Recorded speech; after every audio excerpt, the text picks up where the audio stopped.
नमस्ते साथियों।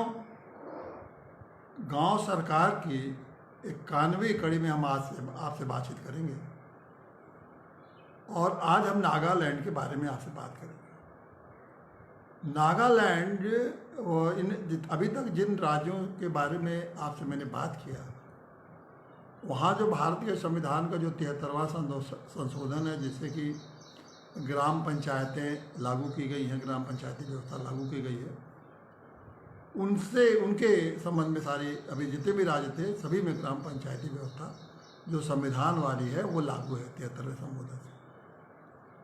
अब हम उन राज्यों के बारे में आपसे चर्चा शुरू कर रहे हैं जहां संविधान की व्यवस्था लागू नहीं है। 73वां संशोधन जो 1992 में बनाया गया कि संविधान के द्वारा संविधान में संशोधन करके कि ग्राम पंचायतें भी एक संवैधानिक संस्था होंगी, यह व्यवस्था यहाँ लागू नहीं है। उन राज्यों के बारे में करते हैं और ये ज़्यादा राज्य वो हैं जो कि उत्तरी पूर्वी सीमा पर, जैसे नागालैंड है, मिजोरम है, ये जो जितने राज्य हैं वहाँ ये व्यवस्था, आपको मणिपुर है, तो इन राज्यों में ये व्यवस्था लागू नहीं है। तो उनको अब देखना ये है कि वहाँ जो पंचायती राज की व्यवस्था है वो कैसे चल रही है। और ये बड़ा महत्वपूर्ण बात है कि और ऐसा क्यों हुआ, क्योंकि ये संविधान में एक व्यवस्था है कि संविधान में कुछ ट्राइबल एरिया जो हैं उसके लिए उनको एक छूट दी गई है कि उनके लिए अलग से व्यवस्थाएं प्रशासन की बनाई जा सकती हैं। और उनके जो, क्योंकि उनकी परंपराएं हैं, उनकी जो ट्रेडिशन है और बहुत प्राचीन ढंग की परंपराएं हैं, तो उन लोगों को लिए छूट है, संविधान ने ही व्यवस्था दी गई है कि वो लोग अपने ढंग से जो उनके परंपरागत चीज़ें हैं ट्राइबल में, वो अपने ट्राइब में अपने अनुसूचित हैं, जनजाति हैं वो, तो जो अनुसूचित जनजाति के लिए संविधान में एक विशेष छूट की व्यवस्था है और उसके तहत इन राज्यों में ये व्यवस्था दी गई है कि ये संविधान का वो भाग नहीं लागू होगा जहाँ वो व्यवस्थाएं चला रहे हैं। अब नागालैंड में एक और कारण है। नागालैंड जो है, ये थोड़ा सा आपको बता दें कि नागालैंड की क्या विशेषता है।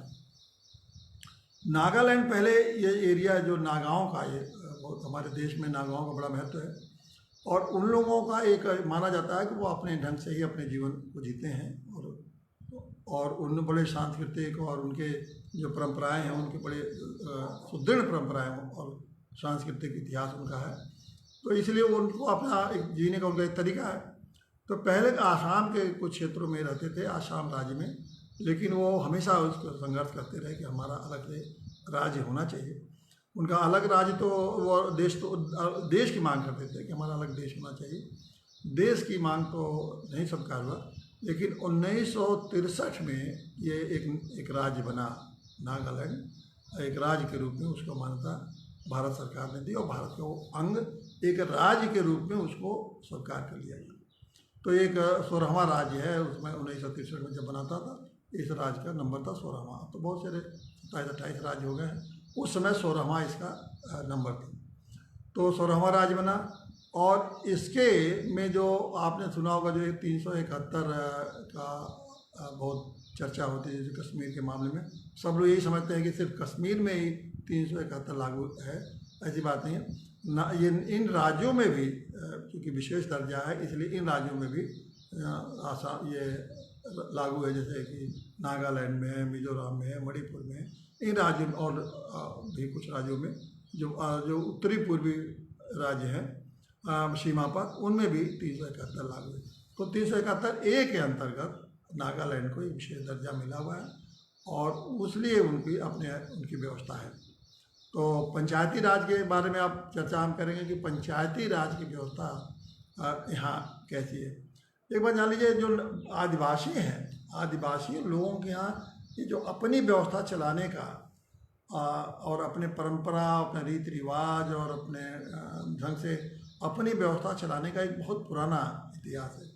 और नागालैंड के जो राज्य है इसमें तो बहुत करीब 100 लोग, 100 ट्राइब्स हैं इसमें, 100।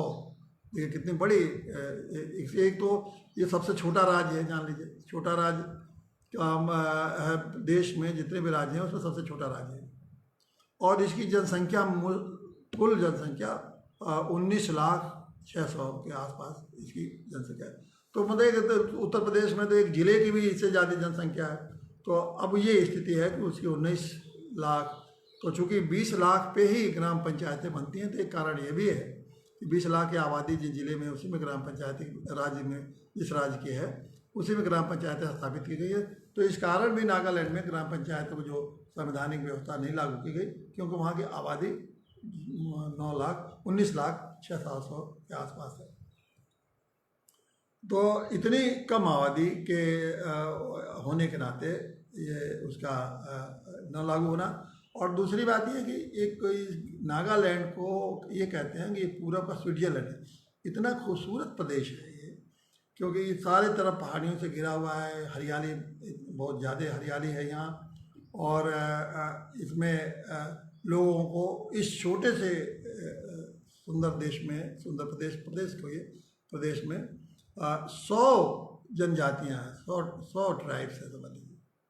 हालांकि मान्य रूप से करीब 16 ट्राइब्स को मान्यता मिली है, बड़ी बड़ी ट्राइब्स हैं, लेकिन अगर पूरा गिना जाए उसमें तो 100 के करीब ट्राइब्स हैं। और हर ट्राइब्स के, हर जनजाति की अलग अलग अपनी भाषा है, अपने अपने ढंग की भाषा है।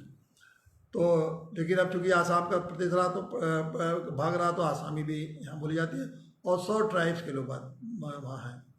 तो उसके अलावा जो क्रिश्चियंस हैं ज़्यादा संख्या उनमें करीब 12-13% क्रिश्चियन है, 7-8% हिंदू हैं और 2% के हिसाब से मुस्लिम है। ये एक छोटे से राज्य का, ये वहाँ का जाति का धर्म के आधार पर जो आप देखेंगे, क्षेत्र के आधार पर देखेंगे तो वही स्थिति है। और एक बहुत ही खूबसूरत ये प्रदेश है। भारत में इतना सुंदर प्रदेश कोई शायद नहीं, इसलिए बल्कि देश के लिए, दुनिया के लिए कहा जाता है कि पूरब का स्विट्जरलैंड है। ये स्थिति हुई।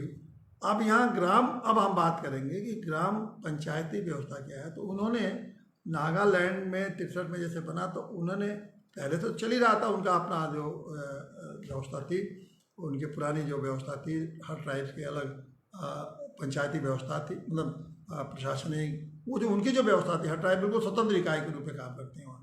तो स्वतंत्र रूप में जो चल रही थी, जिसमें कि उसमें ये था कि वो अपना प्रशासन भी खुद देखते थे, आंतरिक प्रशासन, अपना न्याय व्यवस्था भी देखते थे, सुरक्षा व्यवस्था भी देखते थे, और जितने विवाद है अपना आपस का जो भी विकास करना हो उनके अपना करते थे। और आम धारणा ये है कि ये जिस तरह ट्राइब्स हैं इसलिए नागालैंड तो बड़ा पिछड़ा होगा, ऐसा नहीं है। वहाँ इस समय 85% शिक्षित लोग हैं और ये बहुत ही विकसित राज्य है।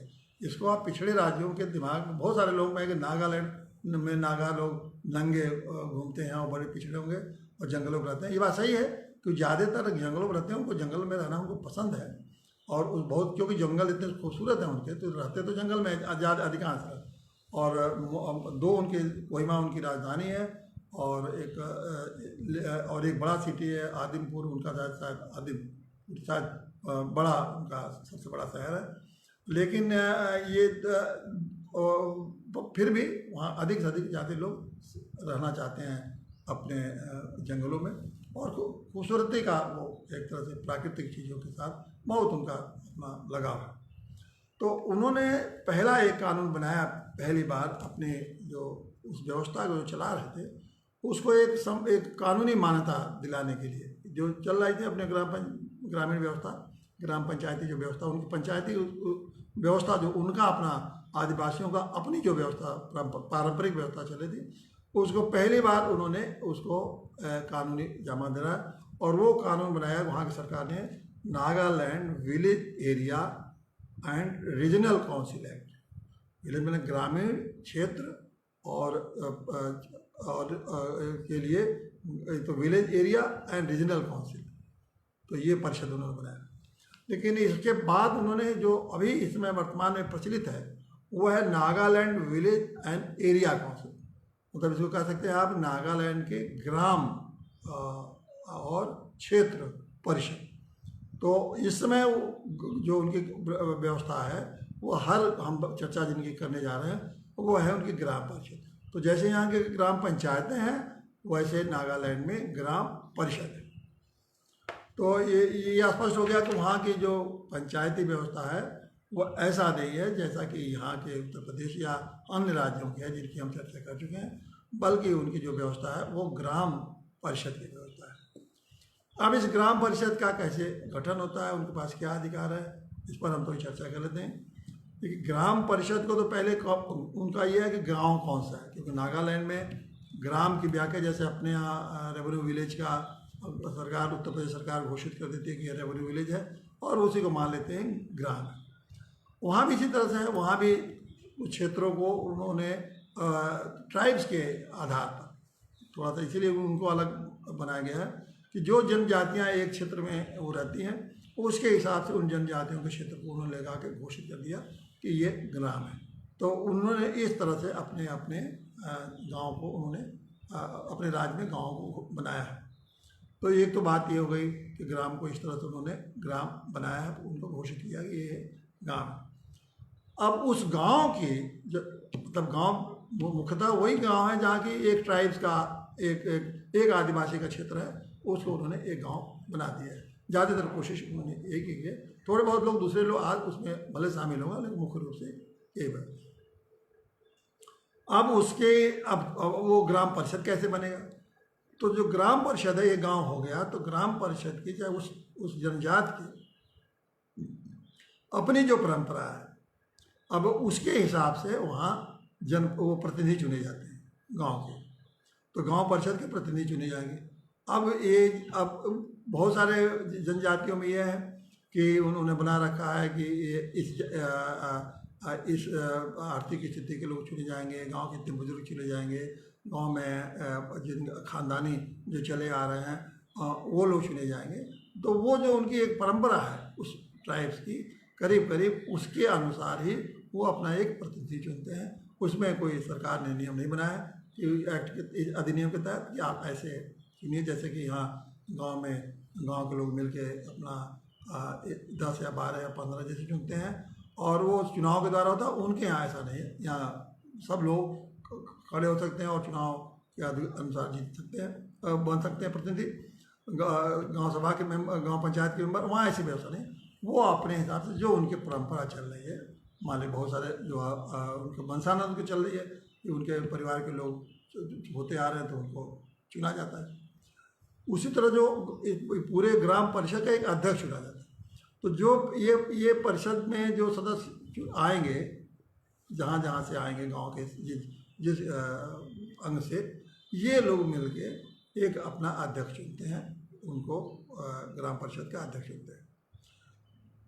और बहुत सारी उसमें ऐसी व्यवस्था भी की गई है कि जहाँ मान लीजिए वंशानुगत और बहुत से खानदान परंपरा के बहुत सारे जो लोग हैं वो लोग, उनको भी बनाया गया है कि वो लोग भी इस ग्राम परिषद के सदस्य होंगे और वो लोग भी चुनाव में भागीदारी करेंगे, तो ताकि उनके जो भी परंपराएं हैं वो अपने ढंग से जितना चाहें उसको लागू कर सकें। तो ये इसका एक गठन है, वो बिल्कुल एक भिन्न गठन है। और वो अपने गांव को एक इकाई मान के, एक प्रशासनिक इकाई मान के वो अपना मानते हैं कि बिल्कुल ये हमारा अलग, ये समझ लीजिए कि एक उनका पूरी की पूरी स्वतंत्रता है उस अपने गांव काउंसिल के द्वारा अपने गांव का संचालन करने की। तो अब ये देखिए, और ये प्राचीन व्यवस्था है। तो बार बार ये मैं बात के आपके सामने रखता हूँ कि जो हम बात उठा रहे हैं गांव सरकार के बनने के लिए, वो कोई नई बात नहीं है। अगर हमारी जो आदिवासियों ने इतना व्यवस्था विकसित कर रखी थी कि अपने पूरे गांव की व्यवस्था को हर तरह के उनके जो विकास संबंधी, प्रशासन संबंधी, न्याय संबंधी, लॉ ऑर्डर संबंधी सारा वो करते थे, तो ये कोई नई बात तो हम लोग नहीं कर रहे। आदिवासी जब ऐसे कर सकते हैं तो पूरे देश में इस व्यवस्था को क्यों नहीं लागू की जा सकती है? अब आपने जो व्यवस्था लागू की ग्राम 73वें संशोधन संविधान ने यही समझ के लागू की कि इन हमारे देश की बहुत प्राचीन व्यवस्था है और इसीलिए संविधान में संशोधन किया गया है। लेकिन राज्य सरकारों की बार बार मैं ये बात को आपको बताता हूँ कि यही कोशिश रहती है कि जो गाँवों की जो इस तरह की अपनी खुद व्यवस्था है उसको छिन्न-भिन्न करके वो अपना चाहते हैं कि हमारे सरकार के अंग के रूप में, एक हमारे विभाग के रूप में काम करें। यही तो विरोधाभास है। हमारे संविधान ने तो बोल दिया जो व्यवस्था हमारे प्राचीन काल से चली आ रही है। जब संविधान में व्यवस्था आ गई तो जो वर्तमान सरकार है इन्होंने कहा नहीं, ये ऐसा हम नहीं चलने देंगे, हम अपने ही अंडर, इसको अपने अधीन रख के एक विभाग के रूप में चलाएं। तो ये विरोधाभास समझने की जरूरत है कि हम लोग कोई नई बात नहीं कर रहे हैं, हमारे देश में और व्यवस्था है। और अगर वर्तमान में ये व्यवस्था जाके देखना हो तो जाके आप हमारे पश्चिमी वो पूर्वी उत्तर पूर्वी राज्यों में जो हमारे राज्य हैं, जो आदिवासी क्षेत्र में जिनकी बहुलता है, वहाँ जाके आप देख सकते हैं कि भारत की जो प्राचीनतम व्यवस्था वो आज भी किस तरह से वहाँ चल रही है। तो ये व्यवस्था होगी। अब इनको अधिकार क्या दे रखा है, इस तरह माले गठित हो गई। सबसे महत्वपूर्ण बात यह है कि अधिकार उनको सभी प्रकार का अधिकार दे रखा है। एक तो उनको गांव के जो आंतरिक प्रशासन है उसका उनको चलाने का पूरा अधिकार है, पूरा, मतलब उनके प्रशासनिक व्यवस्था में कोई सरकार हस्तक्षेप नहीं करती। दूसरी व्यवस्था लॉ एंड ऑर्डर। देखिए जो सबसे बड़ी महत्वपूर्ण बात है कि इन ग्राम परिषदों को लॉ एंड ऑर्डर मतलब कानून व्यवस्था भी बनाए रखने के अधिकार उन्हीं को दिया है। तीसरी व्यवस्था उनको है कि सुरक्षा की व्यवस्था, अपने ग्राम परिषदों को अपने गांव की सुरक्षा करने की व्यवस्था भी उनको दी है। चौथा सबसे बड़ी बात कि न्याय व्यवस्था के भी उन्होंने उनको अधिकार दिया कि अपनी न्याय व्यवस्था भी ये चलाएंगे।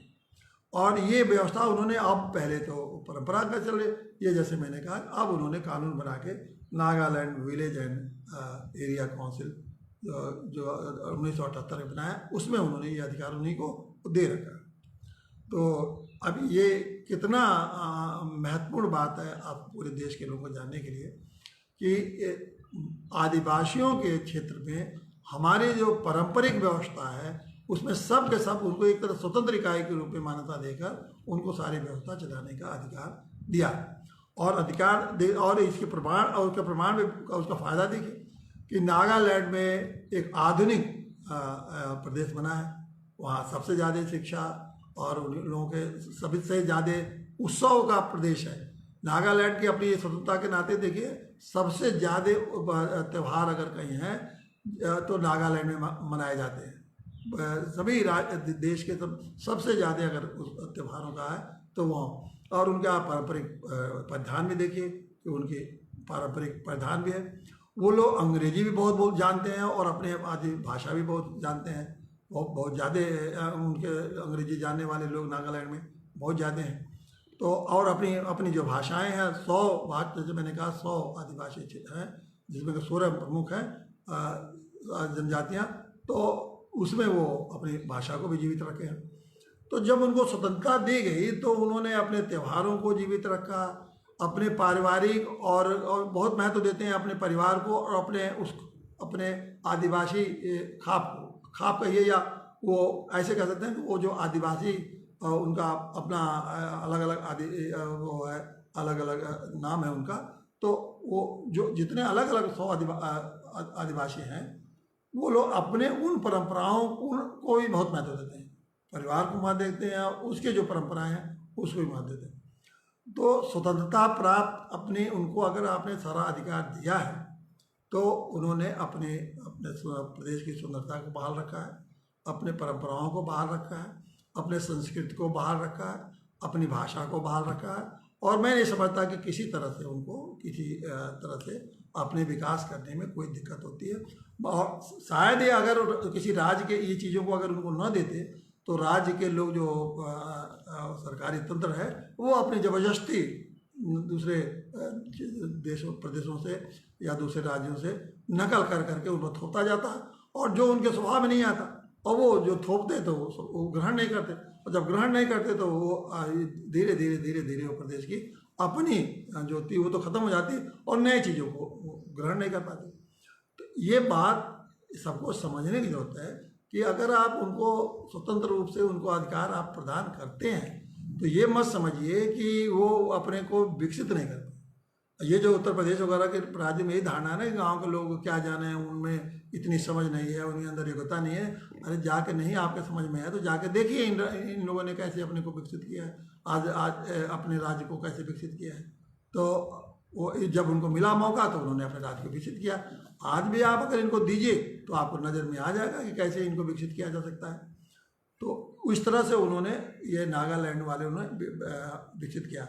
इसमें मैंने सोचा था पहले कि नागालैंड के साथ मिजोरम और अभी चर्चा करेंगे, मेघालय की भी चर्चा करेंगे, लेकिन बाद में मैंने ये देखा कि नहीं, बेहतर होगा कि अलग अलग नागालैंड की अलग चर्चा करें, मेघालय की अलग चर्चा करें और मिजोरम की अलग चर्चा करें, क्योंकि ये जितने आदिवासी क्षेत्र हैं इसमें सब में कुछ न कुछ अपनी विशेषताएं है। जैसे त्रिपुरा भी है, इसी में वहाँ भी त्रिपुरा में भी ये लागू पंचायती राज व्यवस्था नहीं लागू हुई, उसका भी बाद में चर्चा करेंगे।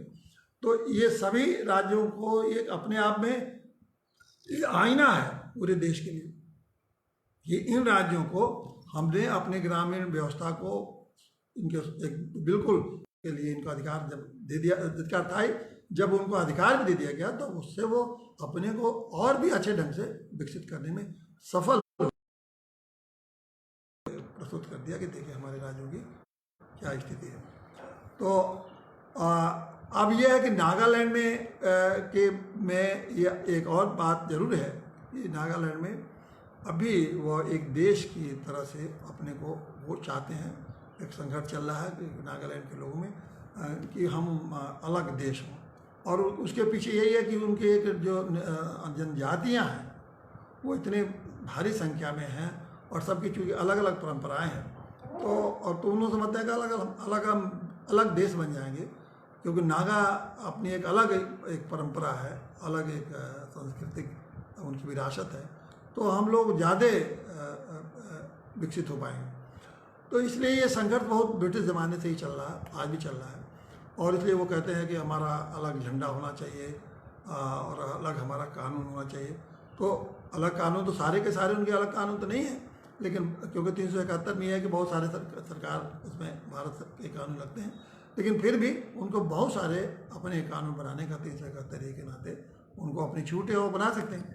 फिर भी ये उनका एक मिलिटेंट ग्रुप तैयार हो गए नागालैंड में, जिसमें कि बहुत सारे जनजातियाँ हैं जो कि उनमें सशस्त्र बल तैयार करके वो अलग से अपना देश के कायम करना चाहते हैं।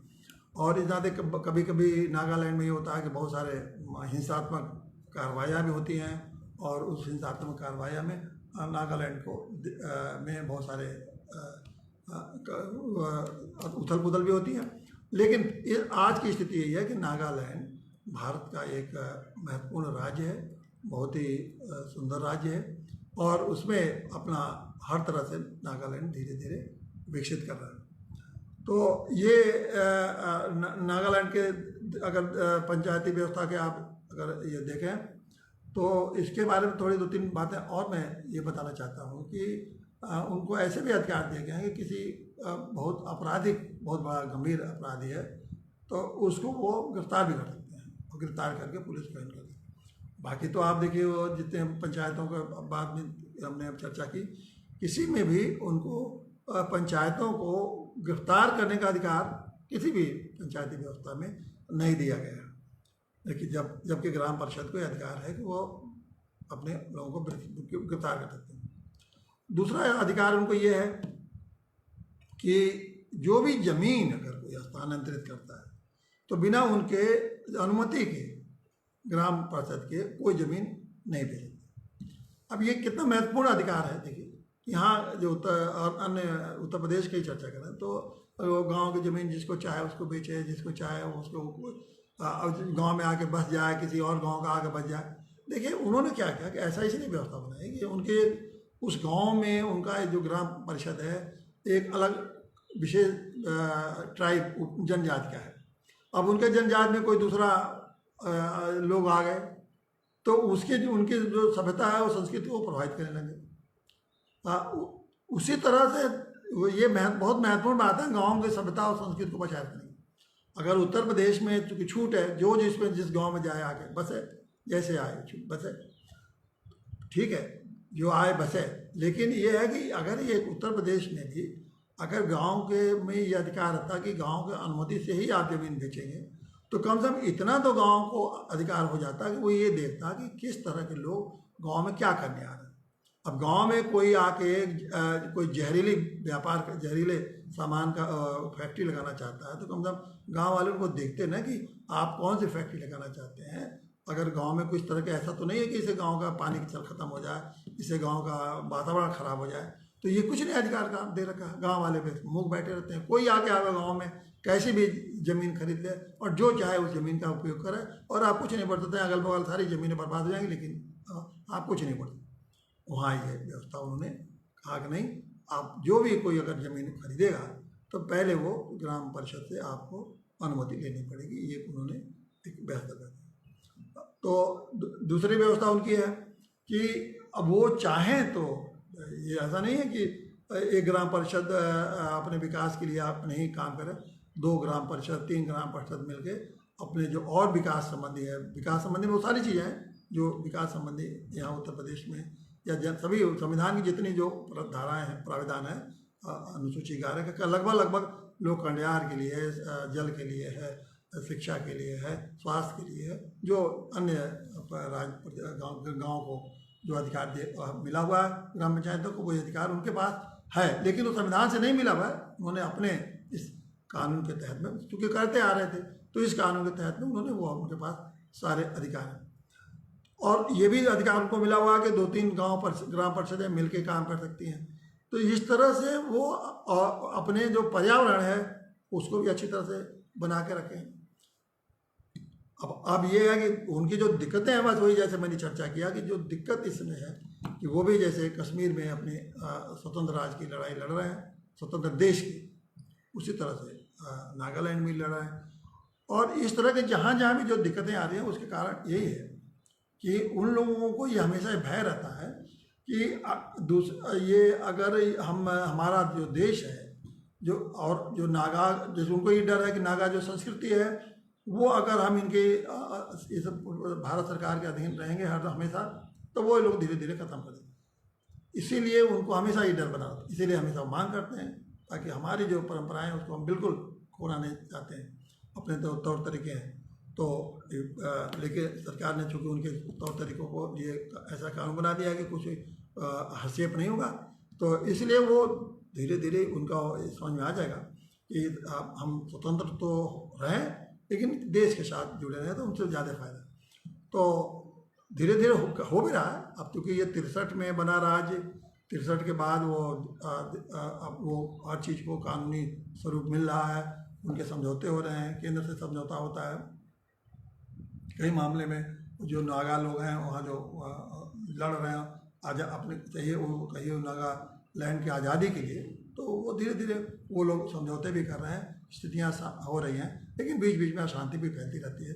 लेकिन नागालैंड की जो संस्कृति है निश्चित रूप से वही जो आदिवासी संस्कृति है, भारत की जो सनातन संस्कृति है, लगभग मान लीजिए कि उसको ही वो पालन करते हैं। हमारे जो त्यौहार हैं, हमारे तौर तरीके हैं, और बहुत सारे उनके जो तौर तरीके हैं वो भारत के तमाम क्षेत्रों में फैले हुए हैं। जो उनके उत्सव हैं, उनके वस्त्र हैं, वो लोग बहुत से पूरे देश में जो सब करीब कोई अलग नहीं है, लेकिन फिर भी उनको कुछ मामलों में लगता है कि उनको अपनी संस्कृति को बचाए रखने के लिए स्वतंत्र है। वो भी खेती करते हैं, ज़्यादातर से अधिकांश भाग उनकी वो खेती में से ही संपन्न है। अब यह है कि खान पान में थोड़ा उनका तरीका दूसरा है। वो ज़्यादा मांसाहारी हैं, वो हर तरह के मांस खाते हैं, ये उनका तौर तरीका है वो खाने का।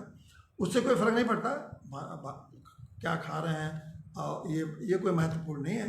लेकिन भारत की जो सांस्कृतिक परंपरा है वो बिल्कुल नागालैंड की और भारत की सांस्कृतिक परंपरा में कोई अंतर नहीं है।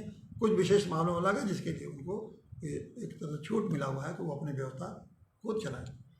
तो ये इसी व्यवस्था को नकल करके अगर हम भी अपने ग्राम पंचायतों को अधिक से अधिक स्वतंत्रता दे दें, वो स्वतंत्रता जो कि संविधान ने उनको दे रखा है, तो देखिए हमारे गांव किस तरह से विकसित हो रहे हैं।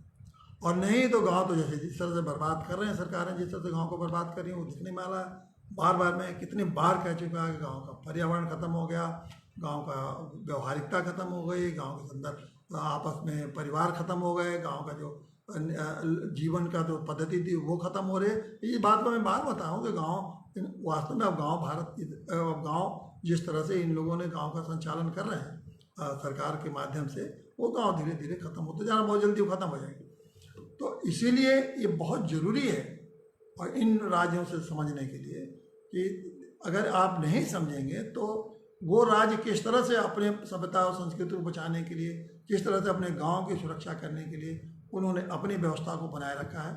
तो उसी तरह से आप गांव को इन राज्यों में भी, खास करके उत्तर प्रदेश जैसे जो राज्य हैं, इनको गांव वालों को दीजिए। क्यों हिचकते हैं गांव वालों को? जैसे कि नागालैंड में है, उनकी अपनी आंतरिक प्रशासनिक व्यवस्था है, आंतरिक लॉ एंड ऑर्डर का अधिकार उनके पास है, अपने वो सुरक्षा की व्यवस्था उनके पास है, अपना विकास करने की बात है। तो ये क्यों, ये आप दे तो दीजिए उत्तर प्रदेश के लोगों को। केवल आपने उत्तर प्रदेश में क्या दे रखा है? तो कुछ विभागों को, छोटे मोटे विभागों का विकास आप करिए। क्यों? गांव जैसे उनके लिए ये एजेंसी है, इनके कंस्ट्रक्शन एजेंसी जैसे नहीं होता है।